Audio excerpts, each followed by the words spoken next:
महात्मा गांधी, जिन्हें मुल्क बाबाए कौम या फादर ऑफ नेशन की हैसियत से याद करता है, मुल्क की आज़ादी और तक़सीम के दौरान मुसलमानों के साथ ताल्लुकात के लिए भी तवज्जो का मरकज़ रहे। बात तुर्की में सल्तनत उस्मानिया के ज़वाल के बाद खिलाफत तहरीक की हिमायत की हो या फिर तक़सीम की मुखालिफत की, गांधी जी ने हर नाजुक मोड़ पर मुसलमानों को राह दिखाई। तक़सीम के बाद पाकिस्तान का रुख करने से रोका। तक़सीम मुल्क से पहले और उसके बाद महात्मा गांधी का मुसलमानों के साथ रिश्तों की एक तवील कहानी है, जिस पर आज हम रोशनी डालेंगे। मैं हूं मंसूरुद्दीन फरीदी और आप देख रहे हैं ख़ास प्रोग्राम बात निकली है।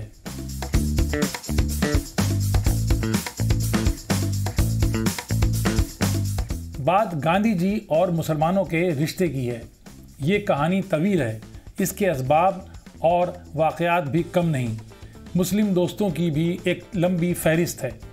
कोशिश करते हैं इन कड़ियों को जोड़ने की और उन वाक़यात को निचोड़ने की जो तारीख़ में गांधी जी और मुसलमानों के ख़ास रिश्ते की मिसाल बनते हैं। मेरे साथ एक बार फिर तारीख़दां साक़िब सलीम साहब हैं। मैं साक़िब साहब का खैर मक़दम करता हूँ और आपके लिए बाबाए कौम और मुसलमानों के रिश्ते पर बात करने का एक अच्छा मौजू हमारे पास है। तो आप इस मुद्दे को किस नज़र से देखते हैं? आखिर मुसलमानों के साथ महात्मा गांधी का लगाव कब और कैसे शुरू हुआ? सबसे पहले तो मैं यहाँ से इसे शुरू करूँगा फरीदी साहब, कि बहुत से लोग इस पर बहुत सारी बातें करते हैं कि कुछ लोग कहते हैं गांधी जी ज़रूरत से ज़्यादा मुसलमानों के साथ थे। कुछ मुसलमान भी आपको कहते हुए सुनाई देंगे कि वो एक हिंदूवादी थे जो कि मुसलमानों के पूरे तौर पे ख़िलाफ़ थे। तो उस ज़माने में उनको लेकर क्या नज़रिया था? रईस अमरोहवी, जो कि बाद में आपके वतन के थे, बाद में वो पाकिस्तान चले गए, तो उन्होंने इसके बारे में कहा कि वो अमरोहे में दंगे वगैरह के बीच वो दिल्ली में एज ए रिफ्यूजी रह रहे थे और तब तक ये डिसाइड नहीं किया था कि वो चले जाएंगे। उन्होंने कहा तभी खबर आती है कि गांधी जी का कत्ल हो गया है। तो वो कहते हैं कि उसके बाद हम समझ गए कि अब नहीं रहा जा सकता, अब तक़सीम जो है वो एक सच्चाई बन गई है, अब बंटवारा पक्का हो गया है। यानी कि तब तक वो ये मानते थे ऐसा हो सकता है कि जो बंटवारा पार्टीशन है ये पलटा भी जा सकता है, किसी दिन गांधी जी खड़े होंगे और कहेंगे ख़त्म करो। उस ज़माने और इस मुद्दे पर उन्होंने एक क़िता कहा था, वो मैं यहाँ पर पढ़ना चाहूँगा। फ़क़त हिंदोस्तां क्या एशिया को नाज उस पर था, लंगोटी बंद लेकिन वक्त के शाहों से बढ़कर था, वफा का, अज़्म का, इसरार का, जुर्रत का पैकर था। वो हिंदू था मगर लाखों मुसलमानों से बढ़कर था। तो मुद्दा ये है कि उन्हें लेकर जो एक आम समझ थी वो ये थी कि मतलब मुसलमानों के बीच भी 1947-48 में भी कि वो प्रो मुस्लिम आदमी हैं। तो पहली चीज़ तो ये बिल्कुल साफ आज के वक्त में जो तरह तरह की बात करते हैं, और सबसे ख़ास बात हमेशा मैं ये बात लोगों को से कहता हूँ कि वो आदमी अगर नहीं भी हो, वो उसके कुछ भी उस आदमी की सोच रही हो, हमें नहीं पता, लेकिन आपको ये बात ध्यान रखनी चाहिए कि गोडसे ने गांधी जी को गोली इस ही लिए मारी थी क्योंकि गोडसे को लगता था कि आदमी प्रो मुस्लिम है।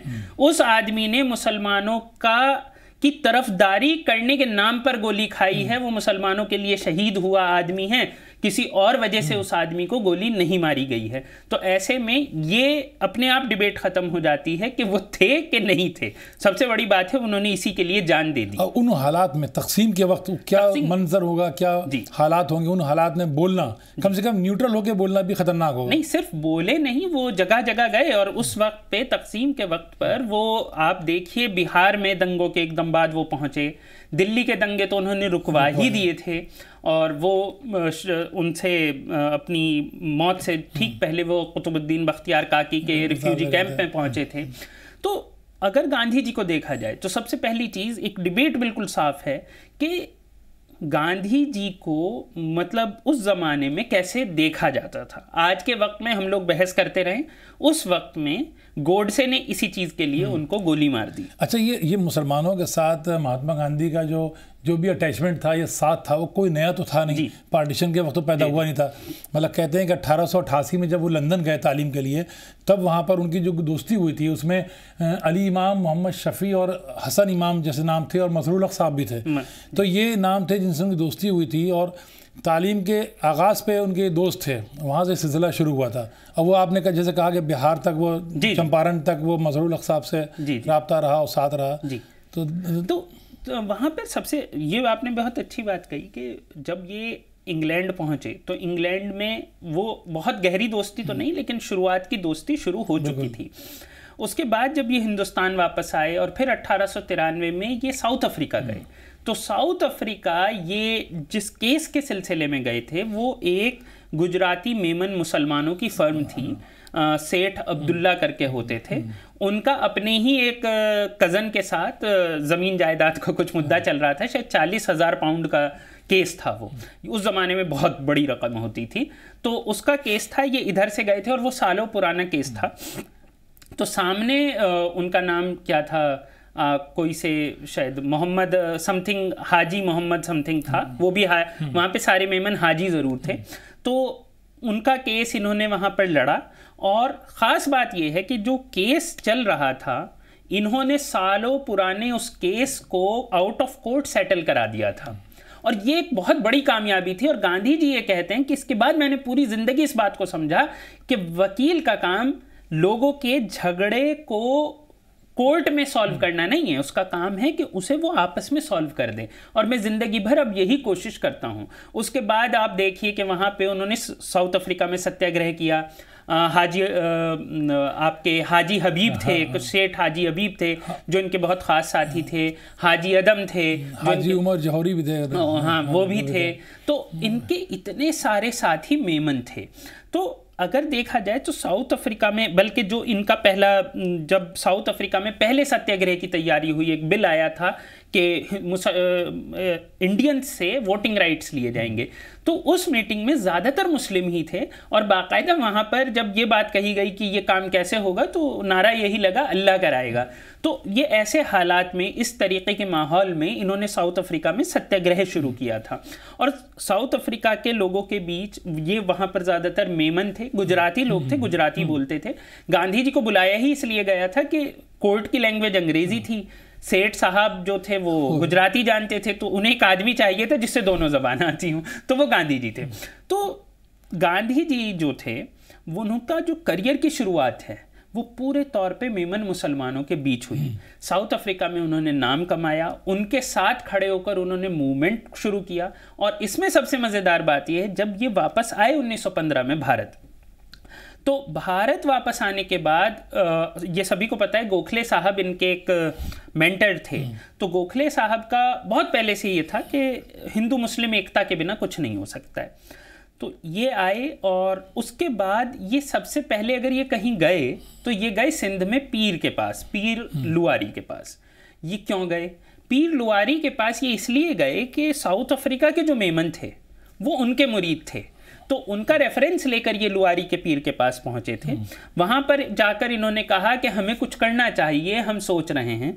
तब तक गांधी जी ने बॉयकॉट की कॉल नहीं दी थी। उस टाइम पर लुआरी के पीर ने वहाँ पर, ये CID रिपोर्ट्स कहती हैं, ये बात कह दी थी कि हम बॉयकॉट करेंगे, हम आपके साथ हैं। तो वहीं से जो एक तरीके से इतने बड़े जो पीर थे सिंध के, उन्होंने अपने मुरीदों को ये कहना शुरू कर दिया था कि आप जो हैं गांधी का साथ दीजिए। और ये भी ख़ास बात है कि नॉन कॉपरेशन मूवमेंट जब 1920 में लॉन्च हुआ है, तो उसका जो पहली गिरफ्तारी थी वो सिंध में एक पीर थे महबूब शाह, उनकी गिरफ्तारी थी। तो गांधी जी का जो बेस था, जो शुरुआती बेस उन्होंने किया, वो साउथ अफ्रीका में मुस्लिम्स के बीच है। हिंदुस्तान आके वो सबसे पहले गए एक पीर के तालीम के लिए जो गए लंदन, वहाँ भी वो मुसलमानों के साथ थे। एक फ़र्क ये था कि साउथ अफ्रीका में गांधी जी बने, लंदन में गांधी थे, हाँ। साउथ अफ्रीका में आके गांधी जी बने और हिंदुस्तान आके महात्मा गांधी बन गए। तो बहुत फ़र्क है। और जैसे साउथ अफ्रीका से जब वो लौटे थे तो उनके साथ एक अब्दुल कादिर साहब थे जो साउथ अफ्रीका से उनके साथ अपने ख़ानदान के साथ इंडिया आए थे और आगे वो ठहरे थे यहाँ पर, और उनकी प्रिंटिंग प्रेस संभाली थी जो जिसमें इनका प्रिंटिंग का काम होता था। तो ये ताल्लुकात मेमन से ही ज़्यादा नहीं, शुरुआत में मेमन से थे, लेकिन अगर आप उसके बाद देखें तो बिहार में भी हैं। आप देखिए कि शुरुआत में ही जब ये बिहार पहुँचे, चंपारण सत्याग्रह इनका पहला बड़ा मूवमेंट माना जाता है, तो इन्होंने खुद लिखा है कि जब मैं पहुंचा तो मैं बिहार में किसी को नहीं जानता था, मजहर को जानता था। मजहरुल हक जो थे वो हमारे साथ इंग्लैंड में थे, और जब मैं आया तो पिछले साल कांग्रेस के सेशन में उनसे मेरी मुलाकात हुई, तो वापस हमारे जो रिश्ते थे वो वापस शुरू हुए। तो जाकर इन्होंने उन्हीं से कहा कि मुझे वहाँ जाना है। मजहर साहब ने कहा कि अभी रुकिए, उन्होंने कहा नहीं नहीं तुम मुझे ट्रेन में बैठवा दो, मैं जा रहा हूँ। तो वहीं से सारी चीज़ें हुई, और मजहरुल हक पूरे चंपारण मूवमेंट के दौरान इनके साथ रहे। और बाद में ये एक अलग बात है कि मजहरुल हक ने खुद गांधी जी को मतलब अपना लीडर मान लिया था। गांधी जी में कुछ बात थी कि उनसे ज़्यादा उम्र के, उनके साथ के, उनसे छोटे, सब उन्हें अपना लीडर मान लेते। अच्छा, सदाकत भवन जो था वो भी पूरा उनका ऑफिस बन गया, हेडक्वार्टर बन गया। सदाकत आश्रम भी अगर देखा जाए तो वो मजहरुल हक साहब का था, जो कि खैरुमिया नाम के एक आदमी की ज़मीन पर था, और गांधी जी को दिया गया। और गांधी जी को सिर्फ देने वाले लोगों की बात नहीं हो रही, बात यह है कि गांधी जी जिनसे के साथ सलाह मशवरा कर रहे थे, जिनके साथ बैठकर सीआईडी रिपोर्ट कहती है कि मजहर के साथ बैठकर ये सलाह मशवरा कर रहे हैं, तो वो लोग मुस्लिम्स की इतनी बड़ी तादाद वहाँ पर मौजूद थी। ये शुरुआत है, ये मतलब गांधी जी की शुरुआत है। इसके आगे आप चलेंगे, आपको दिखेगा कि सबसे पहले खिलाफत मूवमेंट आपने नाम लिया। खिलाफत मूवमेंट में जब खिलाफत मूवमेंट शुरू होता है तो शुरुआत से गांधी जी इस पर थे कि जेरूसलम, मक्का, मदीना, ये तीन जो मुक़द्दस शहर हैं और मसाजिद हैं, ये किसी भी तौर पर मुसलमानों से नहीं ली जा सकती हैं। तो ये फर्स्ट वर्ल्ड वॉर का ज़माना है, और इसलिए ये खिलाफत मूवमेंट को पूरे तौर पर सपोर्ट करते हैं, ये इसे एक हक़ की बात मानते हैं। और उन्होंने उस वक्त, आप देखिए कि वो अलीगढ़ मुस्लिम यूनिवर्सिटी गए बॉयकॉट कॉल लेकर, वहाँ के लोगों ने बॉयकॉट नहीं किया। अली ब्रदर्स साथ थे, शौकत अली और मोहम्मद अली। शौकत अली को ये बड़ा भाई बोला करते थे, क्योंकि वो बहुत लंबे चौड़े थे, 6 फीट से भी ज़्यादा के थे। तो वहाँ पर ये गए, जब कॉल थी, बॉयकॉट कॉल अलीगढ़ में कामयाब नहीं हुई, स्टूडेंट्स बाहर निकले और स्टूडेंट्स ने एक अलग यूनिवर्सिटी बनाई जिसका नाम जामिया मिलिया इस्लामिया रखा गया। यहाँ पर यह भी कहा जाता है, ऐसे कुछ सोर्सेज कहते हैं कि जामिया मिलिया नाम रखना डिसाइड किया था अली ब्रदर्स ने और बाकी लोगों ने। जाकिर हुसैन भी थे, डॉक्टर अंसारी भी थे, बहुत से मुसलमान थे जो कि ऑलरेडी इस पर बात कर रहे थे। लेकिन गांधी जी ने कहा जब ये मुसलमान बना रहे हैं और अलीगढ़ में बन रही है तो इसका नाम जामिया मिलिया, जामिया का मतलब जो लोग नहीं जानते हो, जामिया का मतलब ही यूनिवर्सिटी होता है, मिलिया मतलब मिल्लत के लिए, यानी कि नेशनल यूनिवर्सिटी ना हो, इसके नाम में इस्लामिया वर्ड आए, तो तब इसका नाम जामिया मिलिया इस्लामिया हुआ। तो इस्लाम वर्ड, लफ्ज़ उसके अंदर आना, ये भी गांधी जी की देन थी। तो गांधी जी ने उसके बाद ये काम किया और लगा पूरा खिलाफत मूवमेंट। बहुत से लोगों को लगता है खिलाफत मूवमेंट को वो सपोर्ट कर रहे थे, नहीं, खिलाफत मूवमेंट के वो प्रेसिडेंट थे, वो कमेटी के प्रेसिडेंट थे। तो उन्होंने इस बात पर जोर दिया था कि मुसलमान इसमें अलग ना पड़ जाएं या हिंदू मुस्लिम यूनिटी ना टूट जाए, तो उन्होंने इसको यूनाइटेड करने के लिए इस तहरीक को नहीं लीड किया। जी, लेकिन ये भी एक बात है, बहुत से लोग जब एक आम वो ये है कि वो उसको सपोर्ट करते थे, और उससे एक फ़ायदा इनको शायद ये भी हुआ था कि इस्लामिक वर्ल्ड में उसके बाद गांधी जी का कद बहुत बड़ा हुआ था। जी, और मकबूलियत हुई उनकी इस्लामिक कंट्रीज के अंदर। नहीं, उनकी ये बात सही है कि गांधी जी का कद बहुत बढ़ा, लेकिन गांधी जी ने उस टाइम पे जो प्रिंसिपल्ड स्टैंड लिए हैं वो कमाल के हैं, क्योंकि 1920 के आसपास की ही बात है या 1921 की, एक जगह पर यह हुआ कि शायद हकीम अजमल खां थे, तो ये प्रपोजल रखा गया कि जब हिंदू इतना कर रहे हैं, खिलाफत में हमारा साथ दे रहे हैं, तो सामने से मुसलमानों को गौकशी के खिलाफ वो ले लेना चाहिए कि हम ये नहीं करेंगे। तो गांधी जी खड़े हो गए और गांधी जी ने कहा देखिए मैं खुद गौकशी के खिलाफ मूवमेंट चलाता हूँ, लेकिन अगर ये लेन देन के तौर पे हमने किया तो इसका कोई मतलब नहीं है। हमें लगता है कि खिलाफत आप लोगों का हक है, इसलिए हम उसमें साथ हैं। जिस दिन आपको लगेगा कि ये हमारा हक है, आप छोड़ दीजिए, लेकिन ये लेन देन नहीं होगा। मतलब हिंदू मुस्लिम यूनिटी कभी भी लेन देन पर नहीं होगी, ये इनका एक प्रिंसिपल स्टैंड है। तो गांधी जी के जो स्टैंड है वो बहुत क्लियर था। जैसे राजगोपाल आचार्य ने लिखा था कि अगर गांधी जी ने खिलाफत तहरीक को लीड ना किया होता तो हिंदुस्तान नहीं बल्कि साउथ एशिया में बहुत से कंट्रीज़ कंफ्यूज रह जाते और बहुत सी गलतफहमियाँ दूर नहीं होती, लेकिन उनके खिलाफत का तहरीक में जुड़ने से बहुत सारी गलतफहमियाँ दूर हो गई खिलाफत के ताल्लुक से। जी जी बिल्कुल।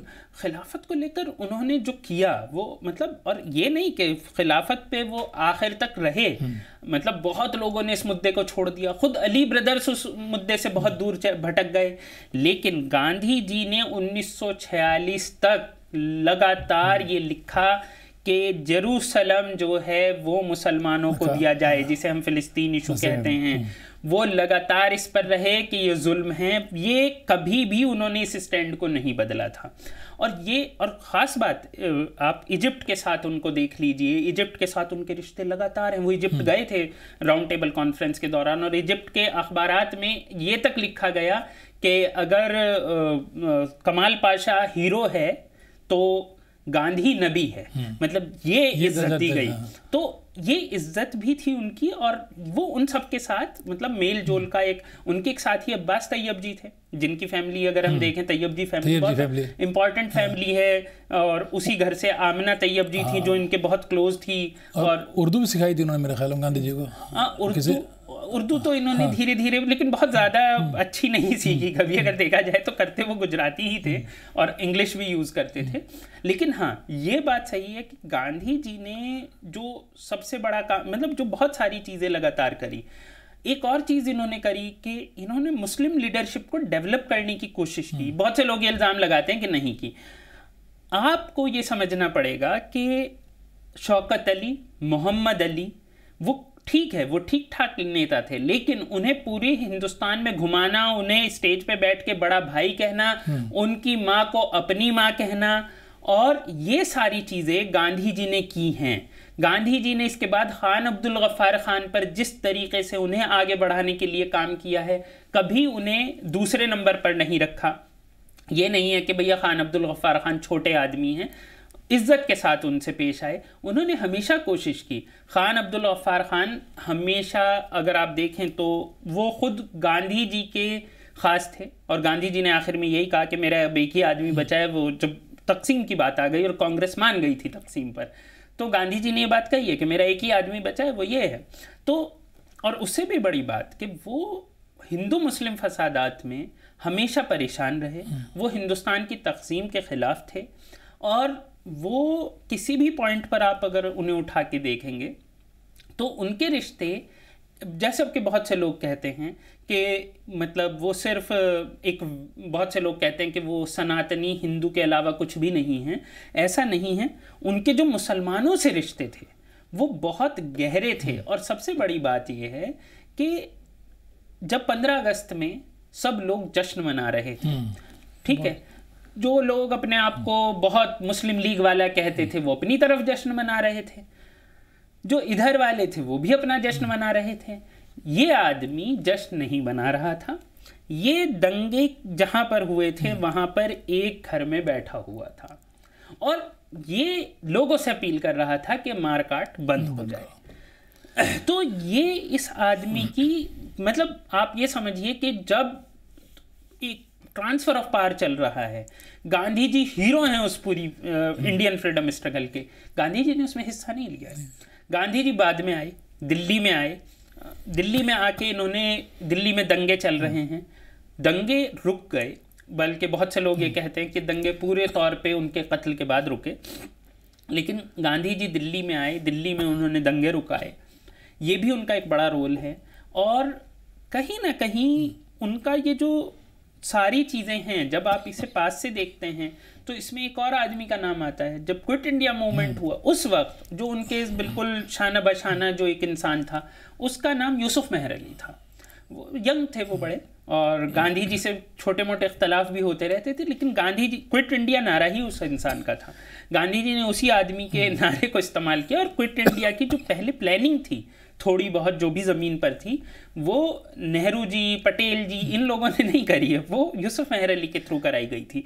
तो यूसुफ मेहर अली उस ज़माने में इनके साथ थे, तो लगातार आपको ऐसे लोग दिखाई देंगे। फिर आप सरहदी गांधी कहलाए, खान अब्दुल गफ्फार खान तक अफगानिस्तान तक पहुंचा मामला। तो खान अब्दुल गफ्फार खान, इन्होंने खान अब्दुल गफ्फार खान को आगे बढ़ाया। आप इनके जो करीबी में देखेंगे, आप प्रोफेसर अब्दुल बारी को देखेंगे जो बिहार कांग्रेस के प्रेसिडेंट थे और जो कि दंगों के दौरान मारे गए। तो गांधी जी उसमें भी बहुत एक्टिव आपको नज़र आते हैं। गांधी जी आपको हर जगह नज़र आते हैं, और वो उतने ही मुसलमानों के थे जितने वो हिंदुओं के थे, जितने वो सिखों के थे, जितने वो क्रिश्चियंस के थे। गांधी जी शायद सभी के थे, न्यूट्रल। अच्छा, एक सियासी पहलू हुआ उनका, लेकिन गांधी जी ने अक्सर सूफीज़म की बात की है। गांधी जी ने एक जगह लिखा था कि मैं मुसलमानों को चाहिए कि सूफीज़म के फॉलो करें या उस विचारधारा को चलें जिसमें बर्दाश्त है, जिसमें बर्दाश्त की क्षमता ज़्यादा होती है। तो कहीं ना कहीं गांधी जी का झुकाव सूफीज़म की तरफ भी था। नहीं, गांधी जी का झुकाव जो है ये एक बहुत बड़ा सवाल है कि उनका जो झुकाव था, ये जो अहिंसा का उनका कंसेप्ट है, ये कहाँ से आना शुरू हुआ। लेकिन ये चीज़ है कि जो, जैसे कि मैंने बताया, वो मेमनों के बीच रहे, और मेमन सिंध के सूफियों को मानते थे, और वो आके वहाँ पर गए भी। तो कहीं ना कहीं वो उस विचारधारा से कुछ ना कुछ उन पर असर था। और उसके बाद जो एक, जैसे खान अब्दुल गफ्फार खान साहब का भी था, तो उन्होंने एक थ्योरी ये दी कि basically Islam is non violent. इस्लाम ही क्या कहते हैं, नॉन वायलेंस की बात करता है खुद ब खुद। ठीक है, तो उस पर उन्होंने बहुत बात की है। तो जो सूफिज़म का कंसेप्ट है, इसलिए गांधी जी, मतलब गांधी जी आए, सबसे पहले सूफियों के पास गए, इससे पहले ही समझ में आता है कि वो कहाँ पर खुद को रख रहे हैं। हाँ। तो आज जैसे हमने बात की महात्मा गांधी और मुसलमानों के ताल्लुक़ की, साकिब सलीम ने बताया, बहुत सारी चीज़ें क्लियर हुई हैं इसमें, और बहुत सारी चीज़ें नई आपके सामने आई होंगी। कि जैसे कि एक बदकिस्मती कह सकते हैं कि महात्मा गांधी की मौत का सबब जो था वो कहीं ना कहीं मुसलमानों की हिमायत था, या उनका गैर जानिबदार होना था कि उस माहौल में, उस हालात में उन्होंने मुसलमानों की मुखालिफत नहीं की, सिर्फ तकसीम की बुनियाद पर, और इसीलिए उनको जान गंवानी पड़ी। और उसके बावजूद जहाँ एक तबका उनसे नाराज़ था, दूसरा मुसलमानों का, उसमें एक बड़ा तबका ऐसा है जो इस बात को नहीं मानता कि वो मुसलमानों के साथ थे या मुसलमानों के हमदर्द थे। ये अपनी एक बदकिस्मती है जो शायद गांधी जी के साथ हमेशा बनी रहेगी। लेकिन उन्होंने इस बात को क्लियर किया था कि मेरा, जब वो लंदन गए थे पढ़ने के लिए, तो वहाँ उनके ताल्लुकात जो हुए थे, जो सर्कल था उनका दोस्ती का, वो मुस्लिम थे। उसके बाद उन्होंने साउथ अफ्रीका में इस बात को कहा कि मैं 20 साल मुसलमान दोस्तों में गुजारे हैं, और मैं जो हूँ वही हूँ, और मेरे ताल्लुकात इतने गहरे थे कि मुसलमान दोस्तों ने अपने घरों में अपनी माँओं और बहनों से कहा था कि ये हमारे घर के फ़र्द हैं, इनसे पर्दा करने की ज़रूरत नहीं है। तो कहीं ना कहीं वो ताल्लुकात जो लंदन में कायम हुए थे, जो साउथ अफ्रीका तक चले, फिर वो हिंदुस्तान आए तो वहाँ भी रहे। तो एक नॉर्मल इंसान की तरह, जैसे कि एक नॉर्मल कंट्री होता है, एक नॉर्मल इंसान होता है, वैसे ताल्लुकात थे। लेकिन क्योंकि तकसीम का माहौल था तो उसमें कहीं ना कहीं नफ़रत थी, तो उसकी वजह से इन पर ये इल्ज़ाम लगा होगा कि ये मुसलमानों के हामी या हमदर्द हैं। हालांकि वो चीज़ न्यूट्रल रहने को भी उस ज़माने में ख़तरा माना जाता था, तो उसकी कीमत गांधी जी ने अदा की थी। आज जो हमारी बातचीत हुई है, मुझे उम्मीद है कि आपको पसंद आई होगी। गांधी जी क्या थे आप जानते हैं, हम जानते हैं, नज़रिए सबके अलग अलग हैं, लेकिन एक बात वाज़ेह है कि गांधी जी की मौत का सबब मुसलमानों के हिमायत में खड़ा होना ही था। इस खास प्रोग्राम में फ़िलहाल इतना ही, इजाज़त दीजिए। मैं शुक्रिया अदा करता हूँ साकिब सलीम साहब का। आप देखते रहिए आवाज़ द वॉइस का ख़ास कार्यक्रम बात निकली है।